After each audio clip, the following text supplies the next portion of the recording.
అందాల పోటీల వేళ మరో వివాదం తీవ్ర రూపు దాల్చింది. అందగత్తెల కాళ్లను ఆడబిడ్డలతో కడిగించారని కాంగ్రెస్ సర్కార్పై బీఆర్ఎస్ విరుచుకుపడింది. తెలంగాణ ఆడబిడ్డల ఆత్మగౌరవాన్ని తాకట్టు పెట్టిందని మండిపడింది.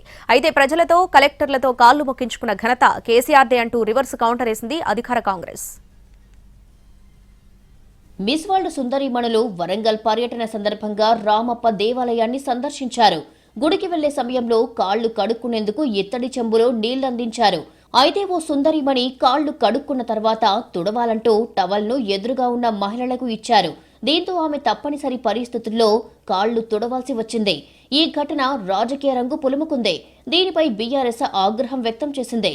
అందాల భామల కాళ్ల వద్ద రాష్ట్ర ఆడబిడ్డల ఆత్మగౌరవాన్ని కాంగ్రెస్ ప్రభుత్వం తాకట్టు పెట్టిందని బీఆర్ఎస్ తీవ్రంగా మండిపడింది. సారలమ్మ సమ్మక్కల ఈరోజు అక్కడ వేదికల్ని ఏర్పాటు చేసుకొని మనం కొలుస్తూ ఉంటాం. అంత గొప్ప సాంప్రదాయం ఆ గడ్డ మీద ఉంటే అదే గడ్డ మీద అక్కడ పుట్టిన ఆడపిల్లలతోని కాలు కడిగించడం నిజంగా కూడా దురదృష్టకరమని మేము చెప్తాం. మరి తెలంగాణ ముఖ్యంగా ఓరుగల్లు ప్రాంతానికి ఒక గొప్ప పేరు తీసుకొచ్చిన రాణి రుద్రమాదేవి సమ్మక్క సారలమ్మల అస్తిత్వాన్ని దెబ్బతీసే విధంగా ఈ చర్య ఉందని చెప్పి మేము భావిస్తూ ఉన్నాం. కాళ్ళు కడిగించిన ఫోటోలు ఇంకా ఇందులో మంత్రులు కడిగి ఉంటే ఇంకా గొప్పగా ప్రపంచమంతా చూసేది కదా. మిస్ వరల్డ్ పోటీదారుల కాళ్లు కడిగించి రాష్ట్ర ఆడబిడ్డలను అవమానపరిచారని కాంగ్రెస్ ప్రభుత్వంపై మాజీ మంత్రి సబితా ఇంద్రారెడ్డి మండిపడ్డారు. వీర వనితలు పుట్టిన నేలపై రాష్ట్ర ఆడబిడ్డలకు ఘోర అవమానం జరిగిందన్నారు. బీఆర్ఎస్ విమర్శలకు కాంగ్రెస్ గట్టిగా కౌంటర్ ఇచ్చింది. ఈవెంట్లోని ఓ అమ్మాయి అత్యుత్సాహంతో చేస్తే దాన్ని ప్రభుత్వానికి అంటగడతారా అని కాంగ్రెస్ కౌంటర్ ఇచ్చింది.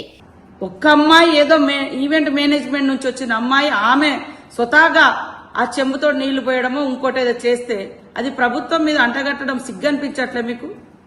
ఈరోజు మీరు ఈ వంక తోకలు పట్టుకున్నప్పుడు గాని, మీ కవితమ్మ కాళ్ల కాడ కలెక్టర్ను కూర్చోబెట్టుకున్నప్పుడు గాని, మీ కేసీఆర్ గారు కలెక్టర్లతో కాళ్లు మొక్కించుకోవడం గాని, అదే కదా మీ దురహంకారము.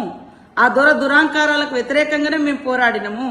తెలంగాణ ప్రజలను అణిచిపెట్టి కాళ్ళు గడిగించుకునే చరిత్ర, కాళ్ళు మొక్కించుకునే చరిత్ర ఆ కుటుంబాలది, ఆ నాయకులది, ఆ దురతనాంది, ఆ దురహంకారంది. ఇదే అంశంపై సోనియా గాంధీకి లేఖ రాశారు బీఆర్ఎస్ మహిళా నేతలు. తెలంగాణ ఆడబిడ్డలతో విదేశీ మహిళల కాళ్లు కడిగించడం వంటి సంఘటనలు రాష్ట్ర మహిళల ఆత్మగౌరవాన్ని అవమానపరిచే విధంగా ఉన్నాయని లేఖలో పేర్కొన్నారు. రేవంత్ రెడ్డి ప్రభుత్వం తక్షణమే తన తీరు మార్చుకోవాలని, రాష్ట్ర మహిళలకు, తల్లులకు, అక్క చెల్లెలకు క్షమాపణ చెప్పాలని లేఖలో డిమాండ్ చేశారు బీఆర్ఎస్ మహిళా నేతలు.